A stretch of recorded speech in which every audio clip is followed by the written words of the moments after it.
Hello guys, what's up? Thank you for tuning in to my show. I'm James Garman and this is Chasing the Dream.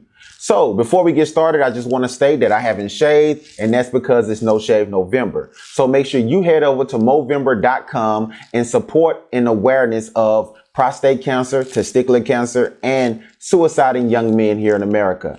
Overall, make sure you put those razors and clippers down and join me in the fight against those health issues in men. But before we get started as well, I need you guys to hit that subscribe button, hit that subscribe bell, and make sure you hit that like button. Just smash it, demolish that like button, because it is there to help with the YouTube algorithm to make sure that I can reach more people with my discussions. As well, it looks good when it's blue, right? Anyways, let's keep it moving. When it comes down to this Trump situation, as well as this Joe Biden election, we have some conflicting news out there. And I'm not here to be the one to give you conflicting issues or conflicting news. I'm going to point out what I see and how I see it, but it's up to you to make the decision on what you feel is right. So if you're for the right, that's all right. If you're for the left, that's okay. But leave your comments and your statements down below in the comment section. So what we're faced with right now with this election is a big deal. We don't know if Trump is going to win. We don't know if Biden's going to win, but a lot of people feel like there's some fraud amongst us. So let's just go ahead and get right into it. Let's talk about socialism and capitalism just for a moment.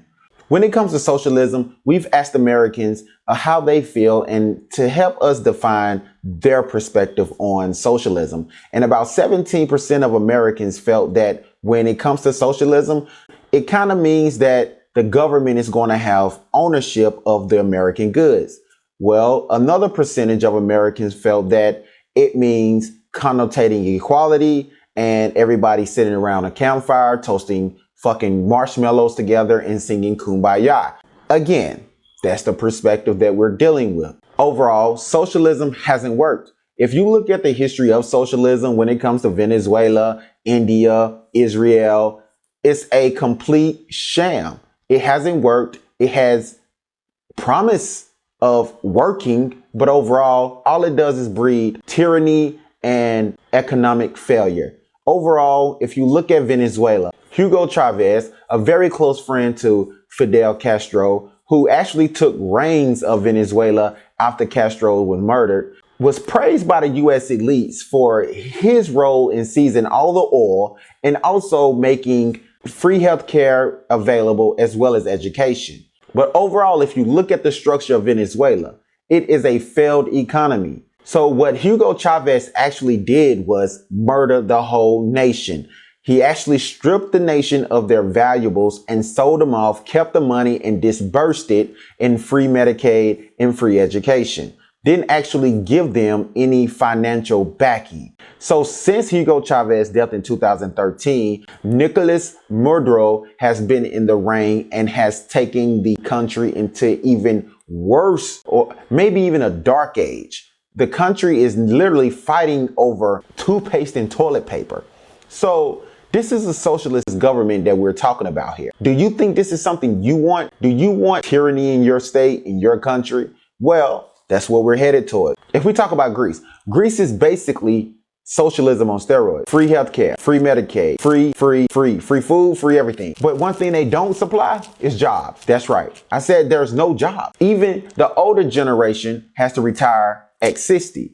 And the younger population won't even work. All they're thinking about is free money. They're too lazy and they're uneducated. So even with free education, people aren't going to school and they're not using it.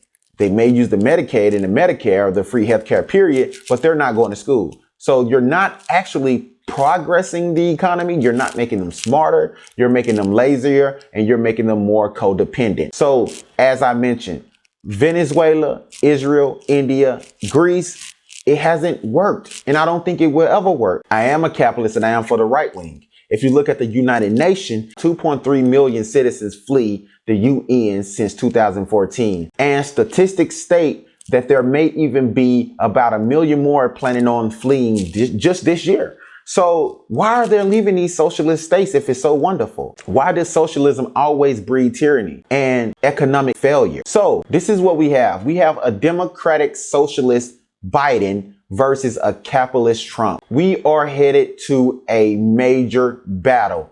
If Biden wins, there's rumors of a social uprising. If Trump wins, there is news of rumors of a social uprising. I don't know, but it definitely seems that with all of this bickering back and forth, it's causing more separation. I don't think equality is on the table here. With Biden's situation, overnight, Biden has seemed to take a huge lead over Trump in Georgia and Pennsylvania. Nevada is still on the table. So with that being said, there are major rumors out there that there has been voter fraud going on. There has been a lot of different rumors. I don't know if they're true or not. I've tried to do some fact checking. There has been videos of voter fraud where you can see these people take votes, mark them in with Sharpies, or just simply discard them overall. Just take it, get mad, and toss it in the trash.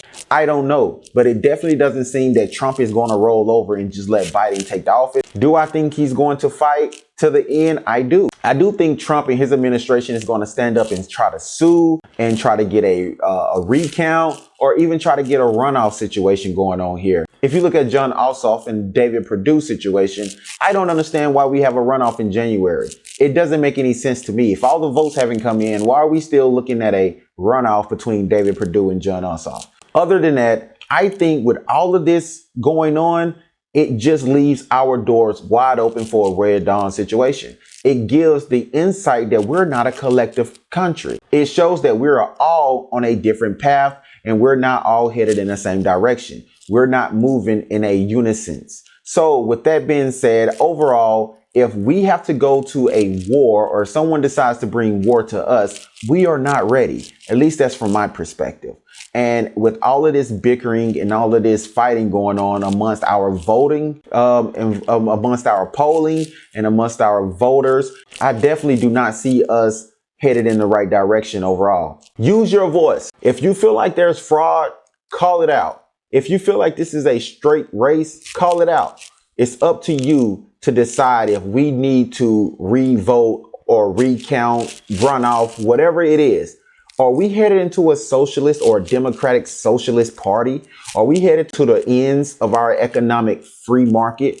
Are we headed into destruction and ruin like Venezuela or Greece or India or Cuba? Are we headed into these areas? Is this what America is made of? Well, I want to know your answers at the bottom. Drop them in the comment section. And please like, share, and comment because we need to have more of these conversations. These conversations need to be had in an open dialogue. So thank you for watching my show, Chasing the Dream, here on YouTube. And I hope you enjoyed. But please drop a comment below and tell me how you feel.